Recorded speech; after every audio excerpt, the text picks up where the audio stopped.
All right, good morning. How's everybody doing? Just going to refresh the feed again. This is Paint with Lovejoy. And today's painting, we are redoing the coffee cup from 413 when we had a technical issue, and I lost the last half of the video. In that video, we did it with primary colors, red, yellow, and blue. Today, we're going to be using secondary colors, and I will be using a brush.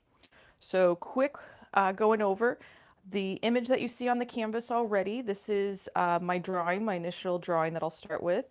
And you've got two options at home. You can either pause the video and draw what you see and then pick up the video for the painting. Or if that feels a little too much, a little too intimidating, on my website, and there's a link in the description box below, you can purchase and download a Traceable, and then you transfer that to your canvas using carbon paper. There's info on how to do that. And for my first time and beginner painters, that's a nice way to kind of get your initial composition on your canvas without stressing out about the drawing, and then you can jump right into painting. So try either option as you get into painting. And like I said, today we're going to do this with secondary colors. The first time I did this video, it was primary colors, and you can still find a link to that video in the description box below. I think I actually already added that. And that first video gets all the way to the end until you have to put your coffee in the mug. So you can still follow along and follow and paint with that video. So for today's, let's see, I think I decided we were going to do a purple background, a green table, and an orange coffee mug. And like I said, I'm keeping it pretty limited palette, and I will be using black and white to kind of change the tint of each of these colors. All right, and good morning. Thanks for Jen jumping on and Rigi, Fleegi. Hopefully I said that correctly. Thank you guys for hanging out with me today. So I am on an 8x10 canvas, so I'm using a smaller brush. And I'm going to basically just put a bunch of purple paint on there and just slap it on there. So as you're painting at home, try a few brush strokes. You've got kind of the wide brush stroke. You can also turn it sideways, create a smaller one. And then my favorite is literally just kind of slapping your brush back and forth. And that's what I'm going to be doing as we fill up the space. So I'm going to put a decent amount of paint on here, and I'm going from the edges of the cup line to the edges of the canvas, filling all that in. Then I'm going to take probably a little black and white and do some different shades. So we'll have a little bit lighter purple up here and then a little bit darker purple closer towards the table. And if you are at home painting and you're on a stretched canvas, carry that color over the tops, the sides, and the bottom when you get to it. That way when you hang it on the wall, it just looks nice having that color wrap around the edge. And I am using student grade paint today. So student grade paint is a bit on the transparent side, but it is a nice affordable option for my beginner painters.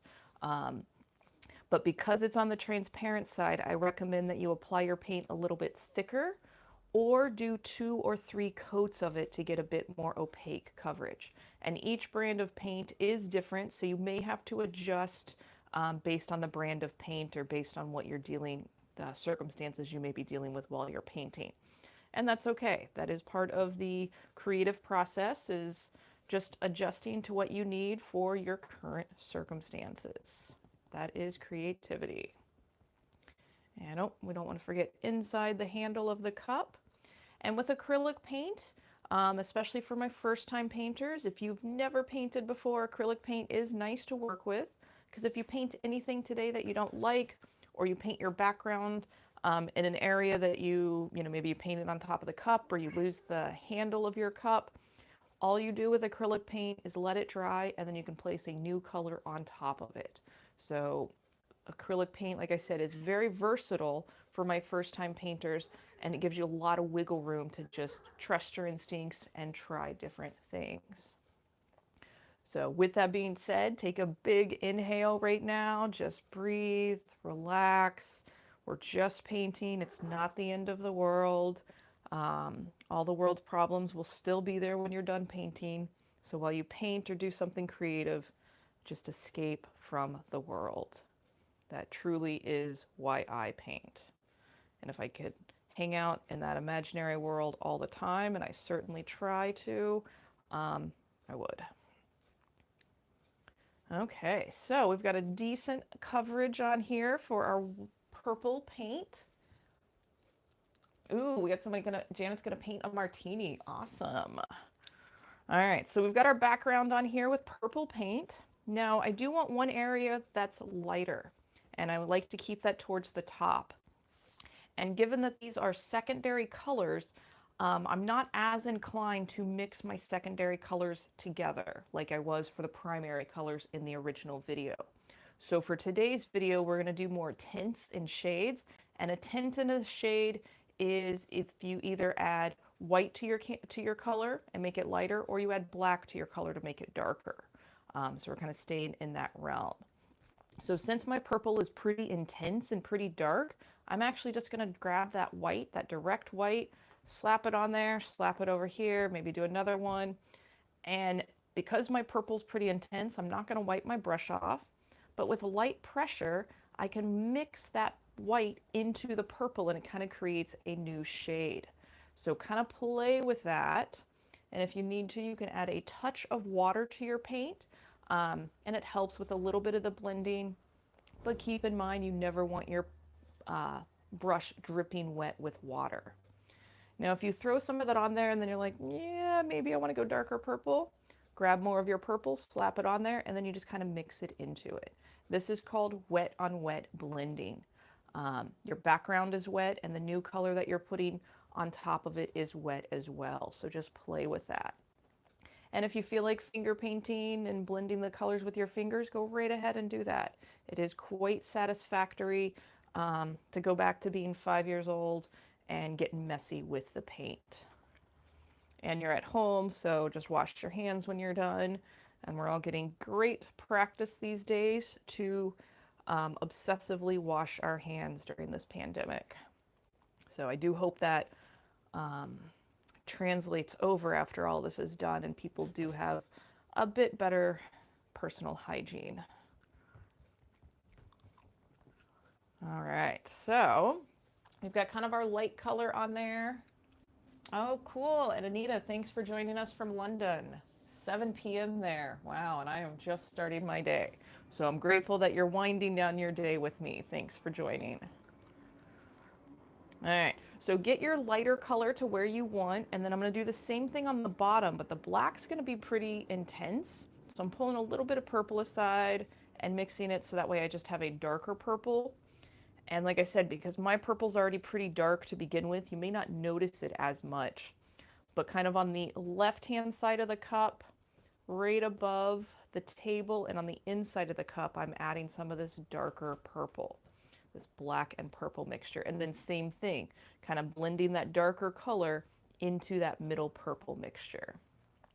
And like I said earlier, the little bit of black goes a long way, so it is easier to start off sparing. And you can always add more and go darker compared to going almost too dark. Then you might actually have to wipe it off with a towel and reapply. All right. And then, yeah, if you need to go back up into any area on your background, you want to do any of your blending, any of your mixing while your paint is wet. And you can go back to that straight purple color, whatever color that you're using, and just apply right on top of it. And for any of my videos on my YouTube channel, you are more than welcome to switch out colors, do something totally different. I just want you to use the videos as a guide.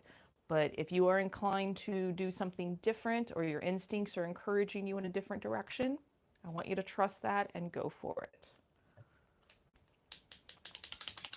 All right, so we're going to clean the brush off and we're going to move down to the table. I think I said we were going to make that green. Okay. So clean your brush off really good. You do want to get all that purple paint out. And then I'm going to do the same thing. I'm going to slap that green on there pretty dark, pretty thick. And then I will use white to get a little bit of a shadow or a little bit of a highlight. And then I'm actually going to use a little bit of purple for a shadow in here. So that way we're reflecting some of the wall color onto the table. So I'll explain that again when we get to it. So again, just using my green paint on the thick side, especially my green out of all my colors is more on the transparent side. So apply that pretty thick, and then we'll do that same wet on wet blending method with our other colors. And again, if you happen to get this inside your coffee cup, you can wipe it off that paint with an excess, wipe off that excess paint with a paper towel, or just let it dry and you can paint right on top of it. All right. And for everybody painting at home, I am very, very proud of you. I know that is stepping out of your comfort zone, and sometimes trying different paintings that you find very challenging, that's pushing you out of your comfort zone, and that is awesome. So please keep having the courage to paint at home, and you will see your own progress.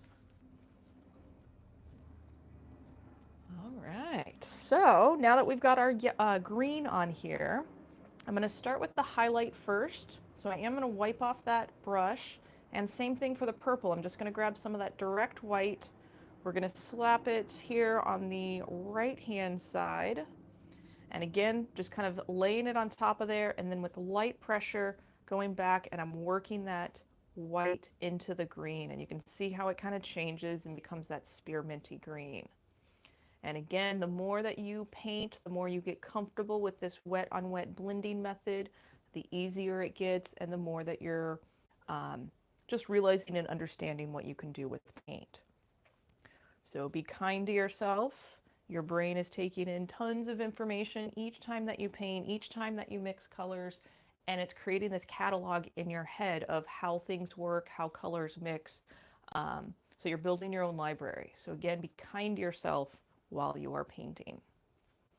All right, so for our shadow, we're going to go here on the left-hand side of the coffee cup, and we're going to kind of hug that bottom corner and fill it out kind of generally in this bottom left-hand corner. Sorry, I am dyslexic, so I will get it backwards. And it is nice in painting that when you can take a color from another area and bring it into another element, you know, from our background to our table, it helps unify your composition by having hints of another color in another subject matter. So now, like I said, I'm just grabbing that direct purple. I'm going to go just along the perimeter of the bottom of the cup. And I'm going to bring it all the way over to the edge, because again, this is the shadow the cup is making.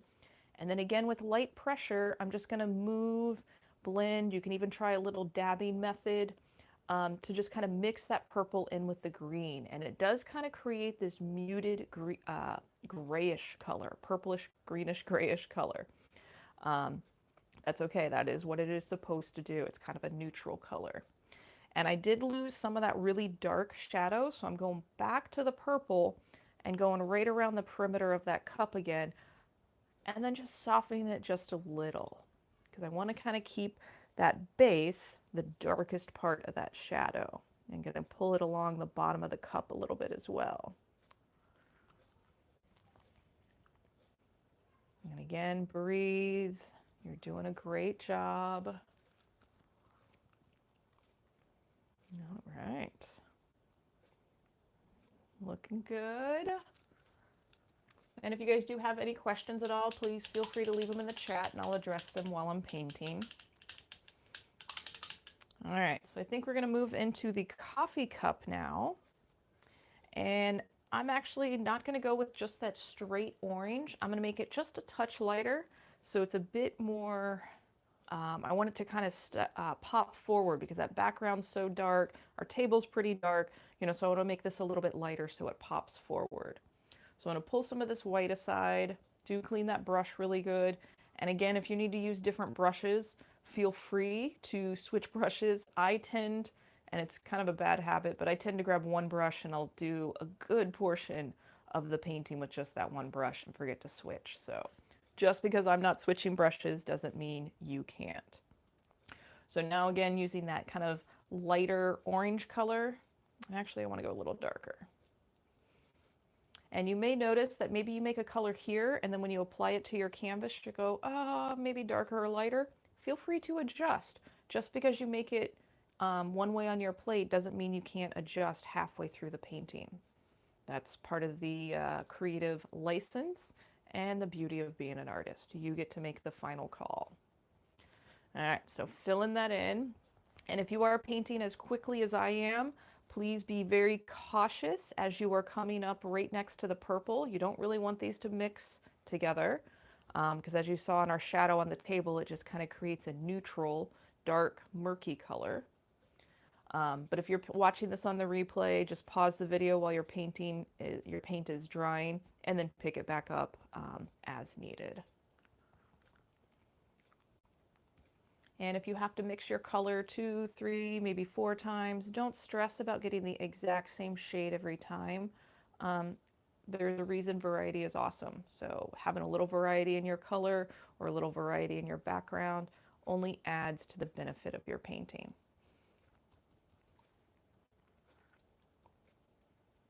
All right, and I am applying this pretty thick on the few places that the purple did overlap my handle of my coffee mug.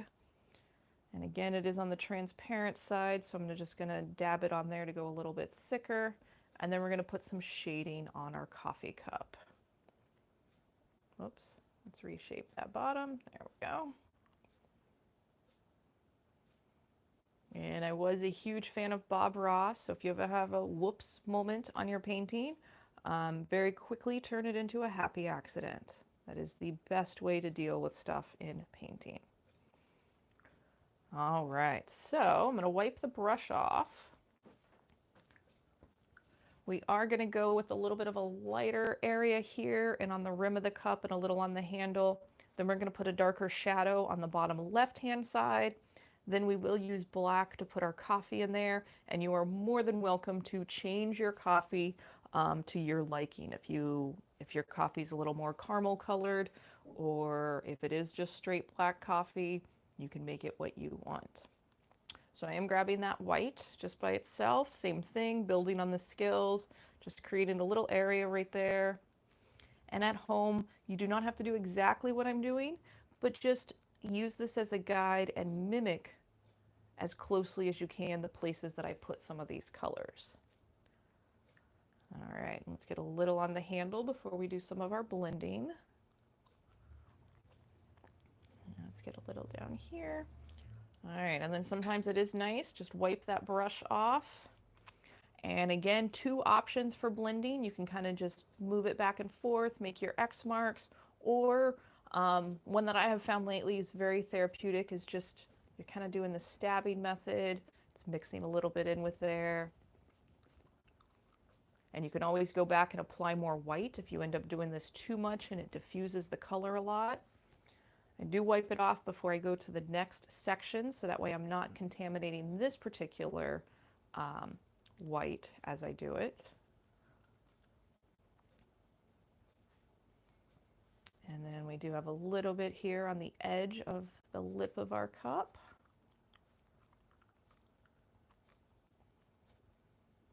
Again, remember to breathe. And if you are finding that you're kind of shaky when you get to your canvas, if you exhale as you touch the canvas with your brush, you'll be a little less shaky.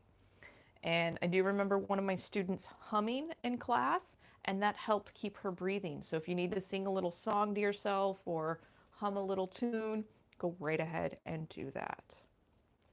All right, so for our shadow here, I'm going to do the same thing that we did on the table. I'm going to use a touch of purple, because again, it is nice when you pull that color from another place on your composition. And we're going to go a little bit of our dark space here and underneath the handle.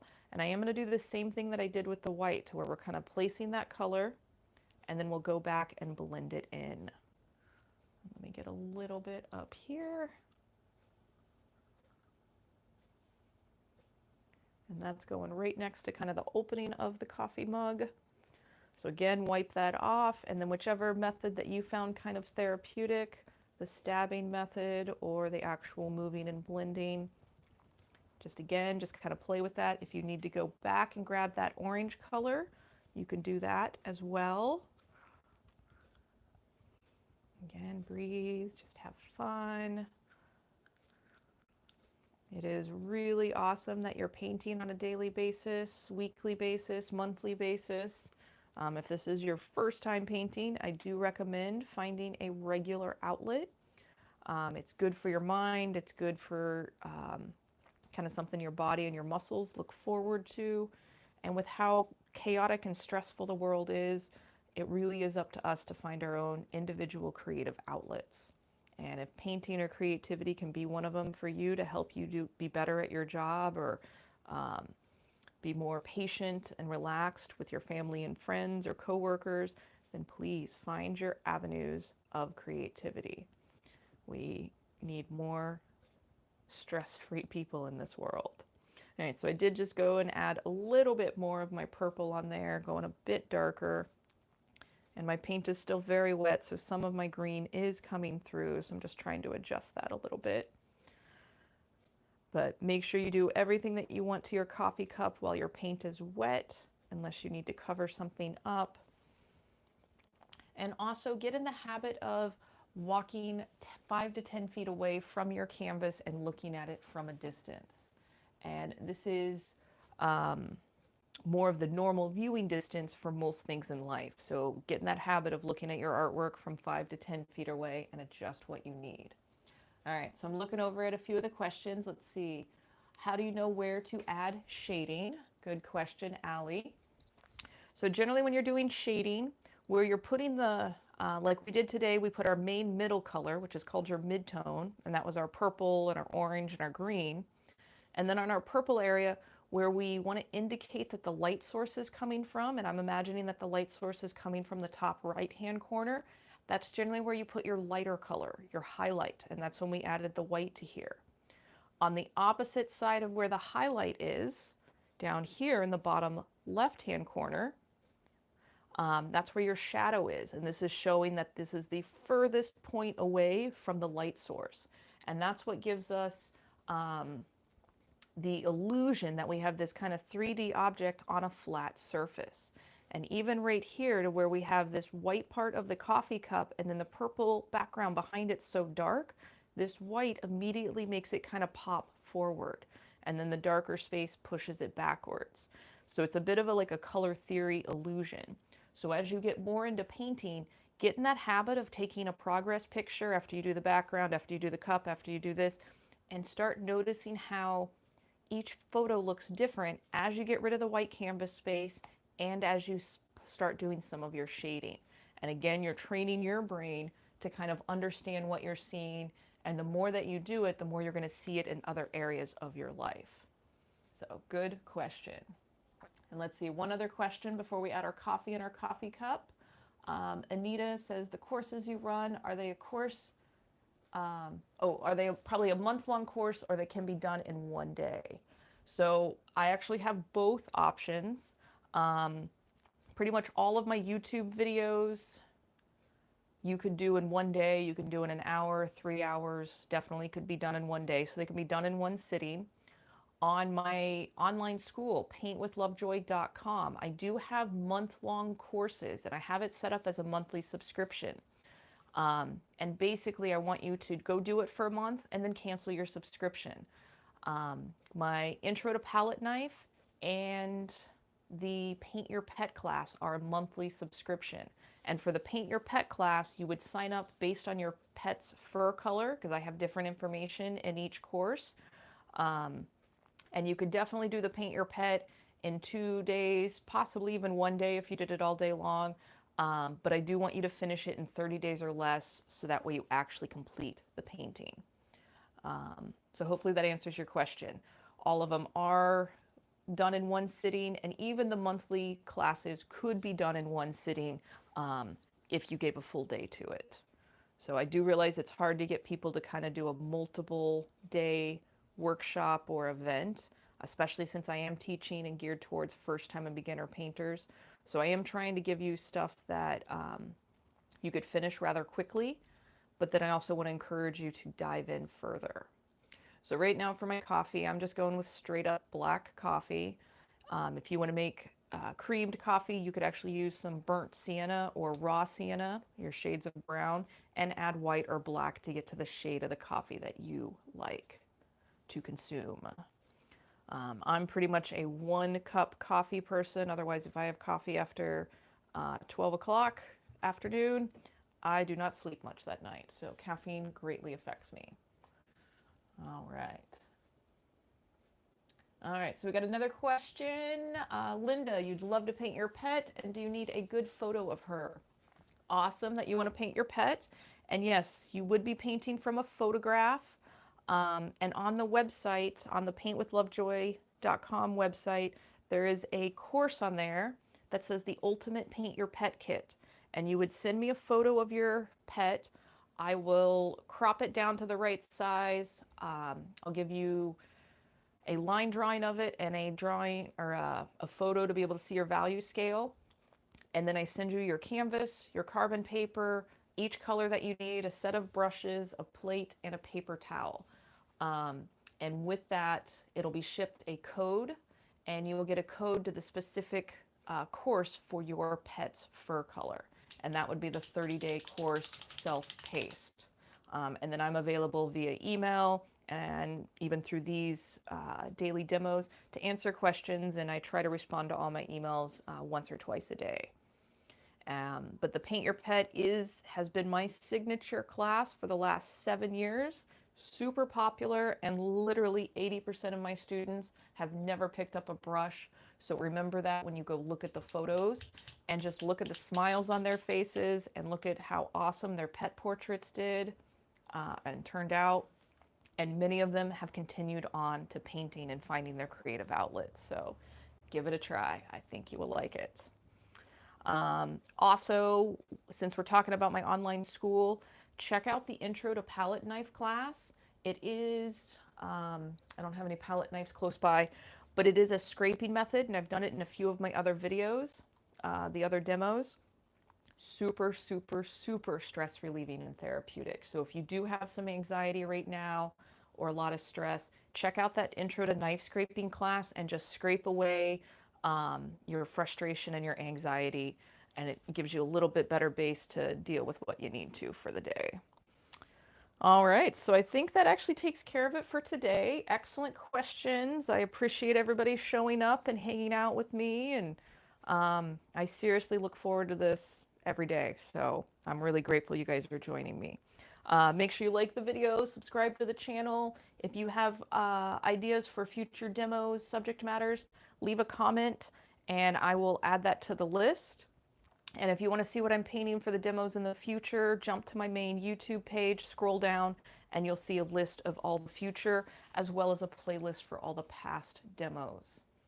So, all right. Well, I hope everybody has a fabulous day, and I will see everyone tomorrow. And if not, I'll see you in the replay. Have a great day, guys. Cheers.